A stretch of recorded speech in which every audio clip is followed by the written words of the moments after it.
बात हमारे देश में हो रहे 5 राज्यों के चुनाव की करते हैं। असम में चुनाव प्रचार को आए पीएम नरेंद्र मोदी ने आज फिर अपना गमछा लहराया। विधानसभा चुनाव में प्रचार को पहुंचे मोदी ने दावा किया कि असम में बीजेपी जीत की हैट्रिक लगाएगी।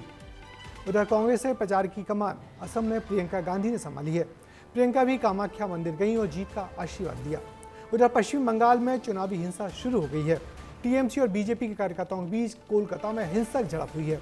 5 राज्यों के चुनाव पर ये रिपोर्ट देखिए। आपको मालूम है मैं भी चाय वाला हूँ, है पता है?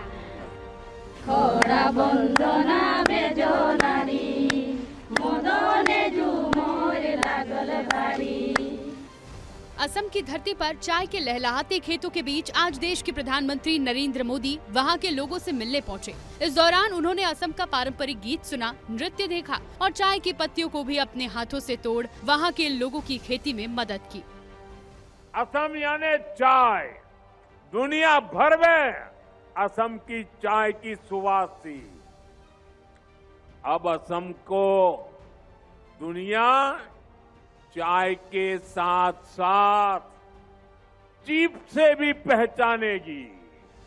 अब असम चाय के साथ साथ चिप के लिए भी जाना जाएगा। इस संबोधन में प्रधानमंत्री नरेंद्र मोदी ने असम के विकास को लेकर खूब बातें की, लेकिन संबोधन से ठीक पहले उन्होंने अपना गमछा हवा में लहराकर लोगों का अभिवादन स्वीकार किया।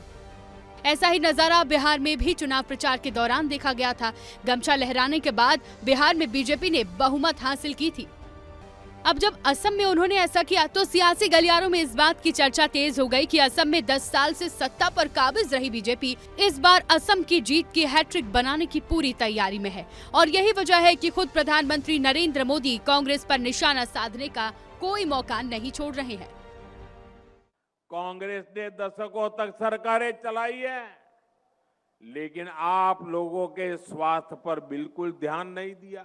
60-65 साल में 6 मेडिकल कॉलेज, आज असम में 14 मेडिकल कॉलेज है और 10 मेडिकल कॉलेज पर काम चल रहा है। उन्होंने 65 साल में 6 बनाई, हम 11-12 साल में 24 मेडिकल कॉलेज।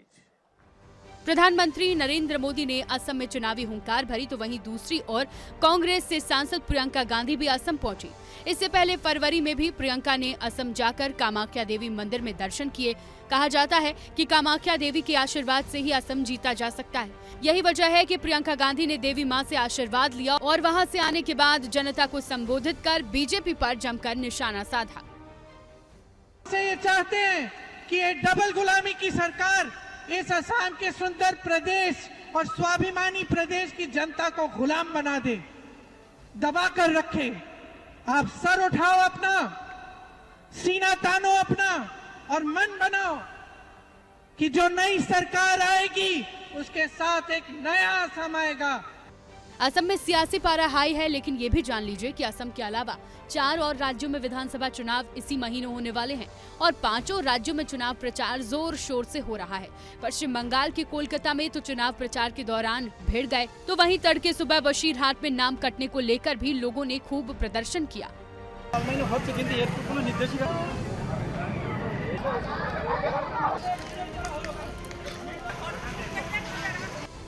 इधर केरल में भी बीजेपी कांग्रेस दोनों ही पार्टियां जीत के लिए अपना दमखम दिखा रही हैं। बीजेपी की तरफ से राष्ट्रीय अध्यक्ष नितिन नवीन प्रचार कर रहे हैं तो कांग्रेस की तरफ से शशि थरूर।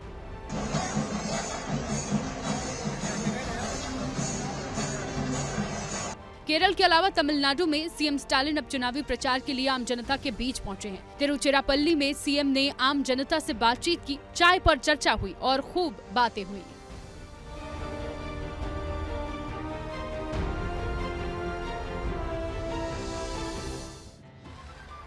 तो पश्चिम बंगाल और असम में बीजेपी के प्रचार तंत्र का मुकाबला 2 बड़ी महिला नेताओं से हो रहा है। पश्चिम बंगाल की सीएम ममता बनर्जी ने आरोप लगाया कि जब बंगाल आज़ादी की लड़ाई में हिस्सा ले रहा था तब बीजेपी का जन्म भी नहीं हुआ था। वो सब झूठ बोलने वाली पार्टी के लोग हैं। उधर असम के डिब्रूगढ़ में कांग्रेस की सांसद प्रियंका गांधी ने कहा कि असम में डबल गुलामी वाली भ्रष्ट सरकार है, इस सरकार को उखाड़ फेंकना होगा। बीजेपी इन दोनों राज्यों में बड़ी दमदारी से चुनाव लड़ रही है और नतीजों में उलटफेर की उम्मीद कर रही है।